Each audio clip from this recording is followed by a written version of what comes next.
Many thanks, Marcus, for the introduction. Very good morning from me to everyone in Europe, and a good afternoon to everyone in Asia, Australia, and New Zealand. I'm going to kick off by talking about two existential risks that humanity is facing at the moment. The first one is the already mentioned anthropogenic climate change. Here you can see the, in my opinion, clearest visualization of the issue, the so-called warming stripes by Ed Hawkins from 1850 to nowadays.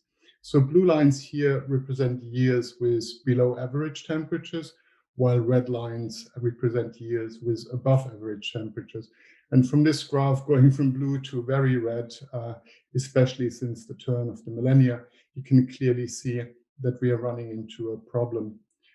In the pre-discussion, we already mentioned recent floodings in Germany, for instance, drought and forest fires in North America that we have seen this year, and more fires in the south of Europe.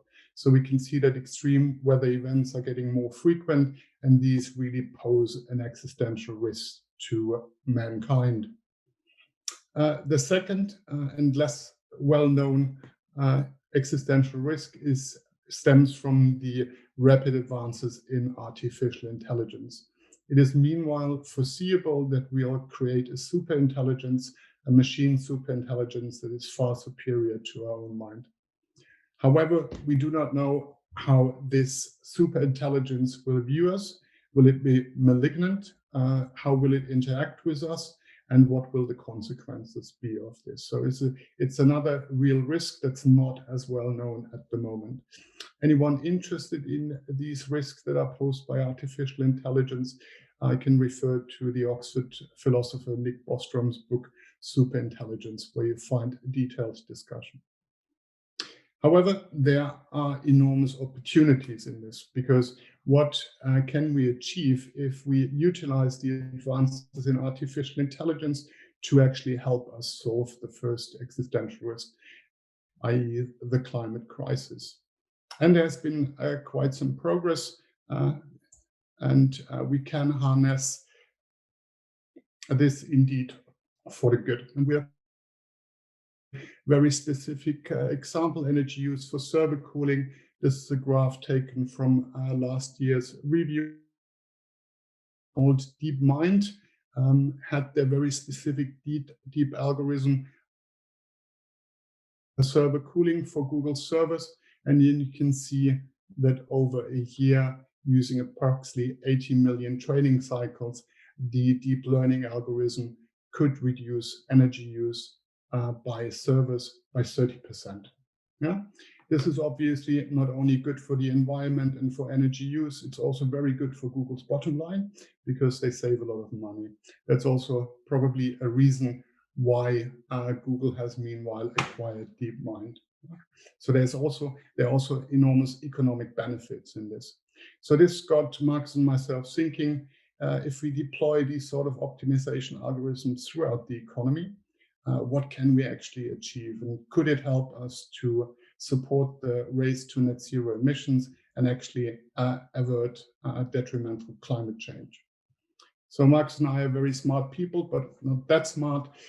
So for this, we came up with SpringerNature to create the compendium Intelligent Decarbonization and cyber-physical system help achieve climate mitigation targets.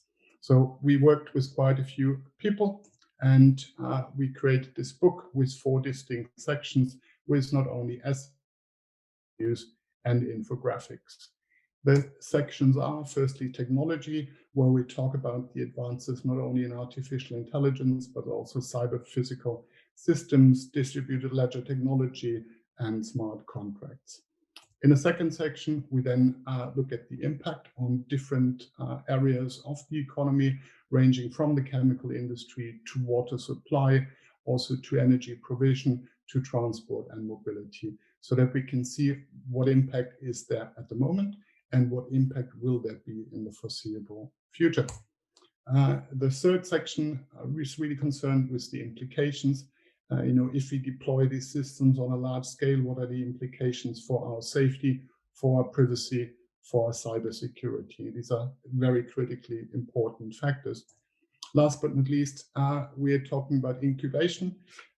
If we want to avert detrimental climate change, we have to act now. So how can we get these technologies online as soon as possible? And as I said, it's a very complex issue. So we collaborated with top universities around the globe. You can see them here, but that's not all. We've also interacted with innovative companies, and you can see them here. It's really from global player to small innovative outfit to see how they are utilizing digital technologies and artificial intelligence to improve their businesses. Into think tanks and NGO to gauge how the thinking is developing there. And last but not least, we've spoken to governments to see how they can foster and incubate these beneficial technologies so that we can see an impact on climate change very soon. Great. This is the basic outline of the book. Now let's look into specifics.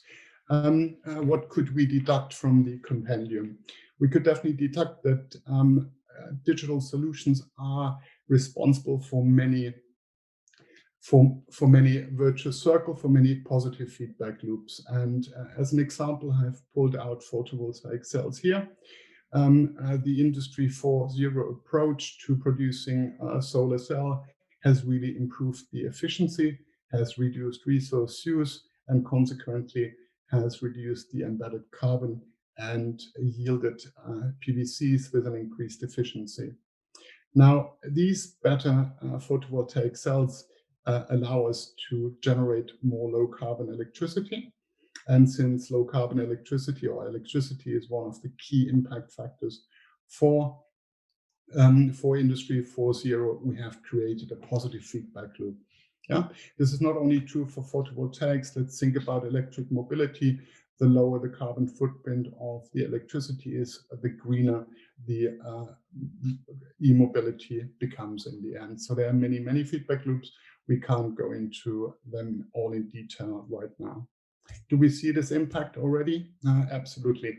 Let's have a quick look at the levelized cost of energy from photovoltaics. And you can see the green line here. It's not quite an exponential decay, but almost within a decade from 2010, we are below a tenth of the levelized cost of energy. So that's quite an achievement. For comparison, in gray, you see the fossil fuel range, and you see that last year we crossed the border between this. So solar power is at the moment the cheapest power there ever was. If we compare that to the forecast by the International Energy Agency from 2010, you can see that we went well beneath it. And we believe that's due to the positive feedback loops that I was just talking about. That we're essentially improving processes at many ends, and it gives us a positive feedback. This is one specific area. Let's look at more sectors at once. This is our extract of the so-called marginal abatement cost curve, popularized by McKinsey roughly 10 years ago, a bit more than 10 years ago. And you have the abatement cost per ton of CO2 in euros on your y-axis, and on the x-axis, the abatement potential. Yeah. So this is the original one. I really would like to focus you now on the y-axis and the abatement potential, because our estimates show that if we add digital technologies to this, we elongate this quite a lot. So we increase the abatement potential of many, many technologies. Yeah, that's probably one of the takeaway messages. However, digital technologies are only a means to an end. If we now add artificial intelligence to the show, then you will see that we increase the abatement potential by more than 50%. And if we deploy this on a global economy, then we have quite enormous savings that we can utilize here. What will be the overall economic impact? Here we reproduced a study by PwC and Microsoft, who estimate that over this decade, artificial will add about 7.4% to global economic growth.